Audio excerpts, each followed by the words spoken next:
আপনি কি কখনো ভেবে দেখেছেন যে মানুষটার পায়ের নিচে শহরের অর্ধেক সম্পত্তি ঝকঝক করে, যার একটা ইশারায় কয়েক হাজার মানুষের ভাগ্য বদলে যায়, তার নিজের মনের ভেতর কতটা হাহাকার লুকিয়ে থাকতে পারে? টাকা হয়তো বিলাসিতা দেয়, কিন্তু কপালে সিজদা দেওয়ার মতো প্রশান্তি কি টাকা দিয়ে কেনা যায়? যখন চারপাশের মানুষগুলো কেবল আপনার ব্যাংক ব্যালেন্সকে ভালোবাসে, তখন হৃদয়ের আয়নায় নিজের চেহারাটা খুব অচেনা লাগে।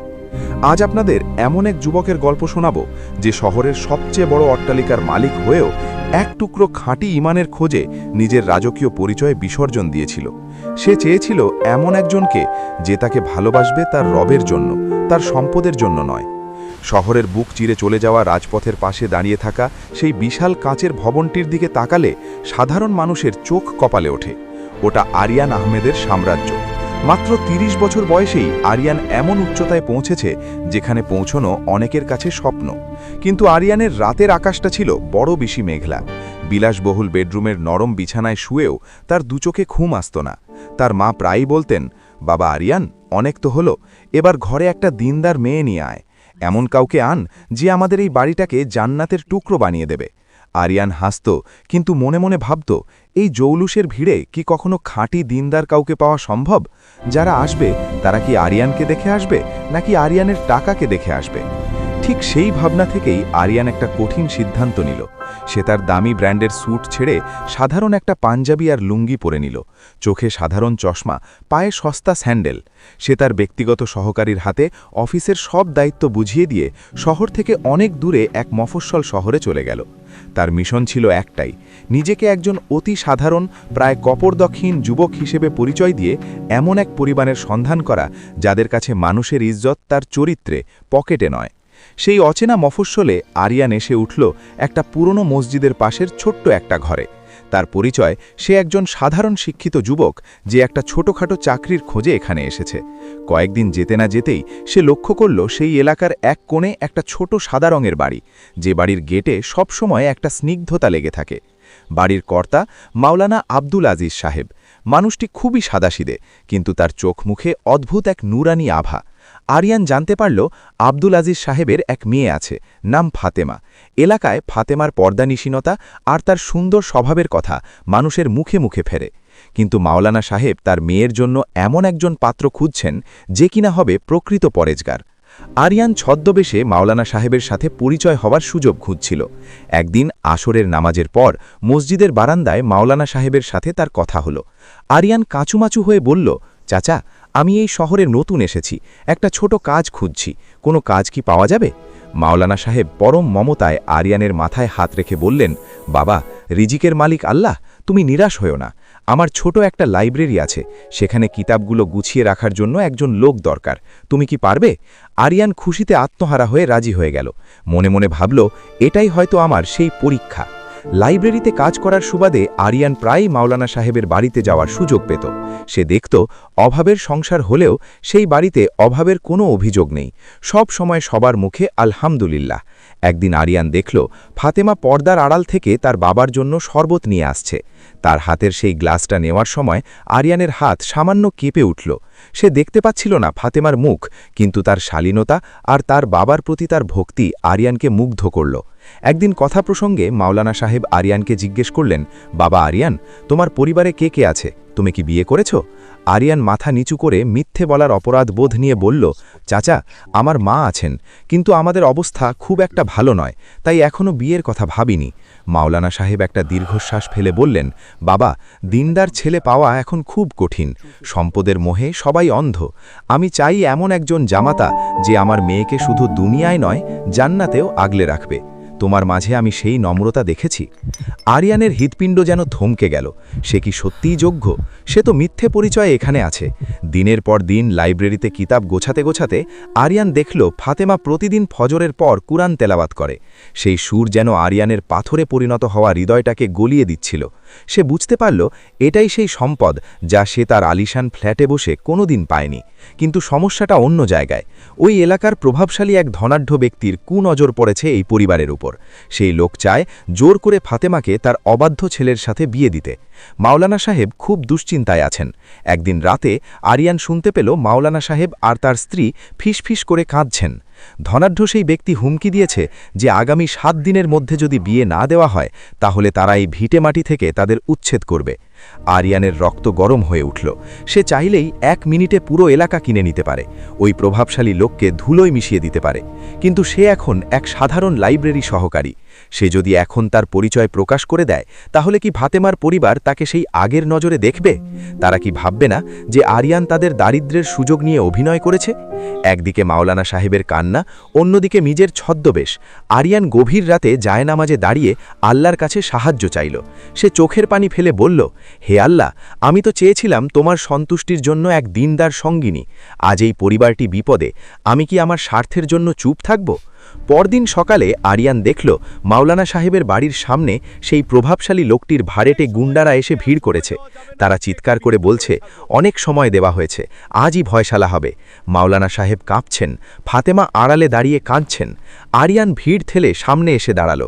সে শান্ত গলায় বলল, চাচা, আপনি ভয় পাবেন না, আমি থাকতেই বাড়ির ওপর কোনো আঁচ পড়তে দেব না।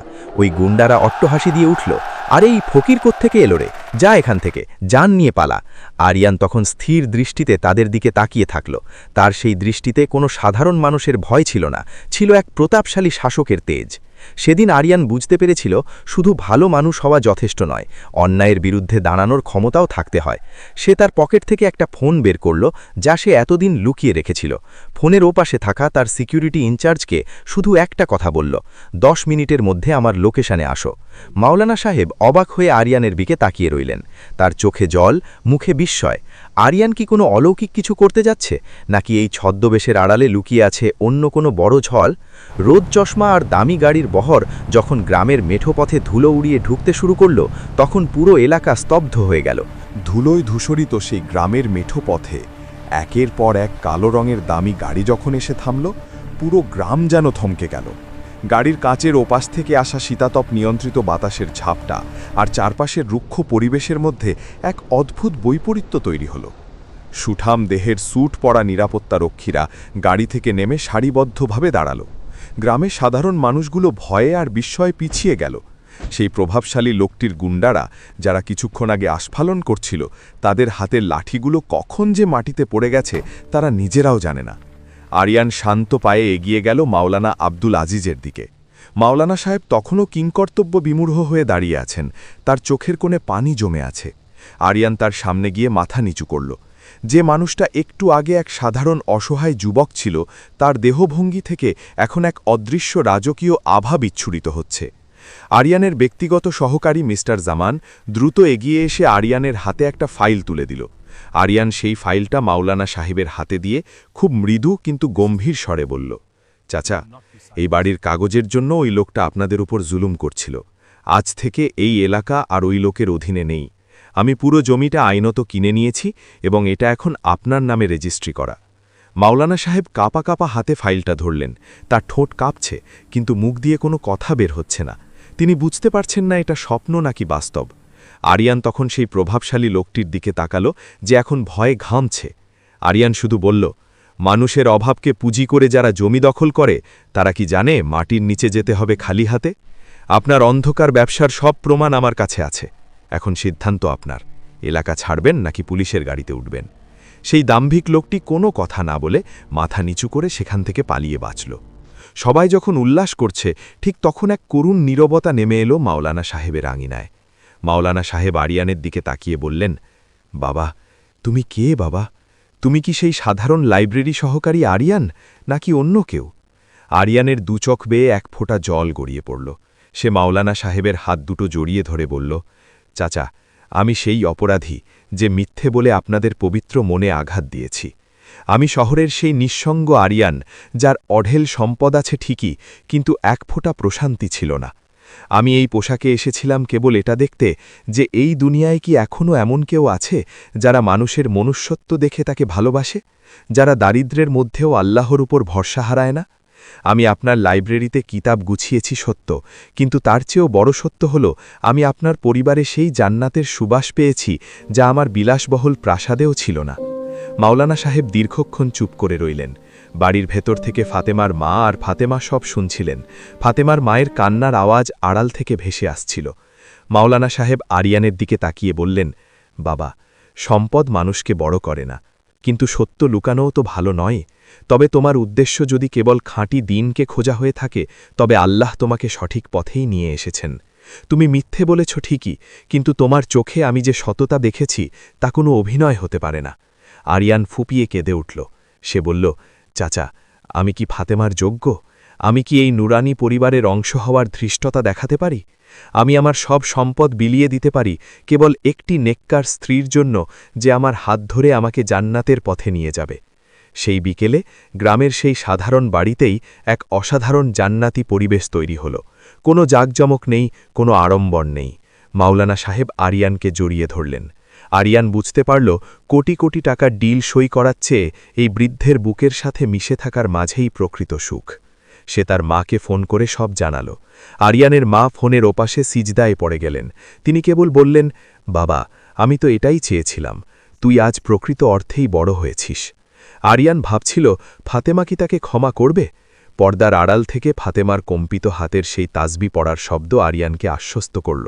ফাতেমা হয়তো জানত, আল্লাহর উপর তাওয়াক্কুল করলে আল্লাহ কখনো খালি হাতে ফেরান না। সময়ের স্রোত বয়ে যায়। আরিয়ান এখন আর সেই দাম্ভিক কোটিপতি নেই, সে এখন একজন বিনয়ী সেবক। সে তার ব্যবসার লাভ্যাংশের বড় একটা অংশ দিনই কাজে ব্যয় করে। সেই গ্রামের মেঠোপথ এখন আর অবহেলিত নয়, সেখানে এখন এতিমখানা আর মাদ্রাসা হয়েছে। ফাতেমা তার রাজকীয় প্রাসাদে এসে সেই ঘরটাকে একটা ছোটখাটো মসজিদে রূপান্তর করেছে। আরিয়ান প্রতিদিন কাজ থেকে ফিরে যখন দেখে ফাতেমা জায়নামাজে বসে আছে, তখন তার মনে হয় সারা দুনিয়ার সব ধনদৌলত এই এক মুহূর্তের কাছে তুচ্ছ।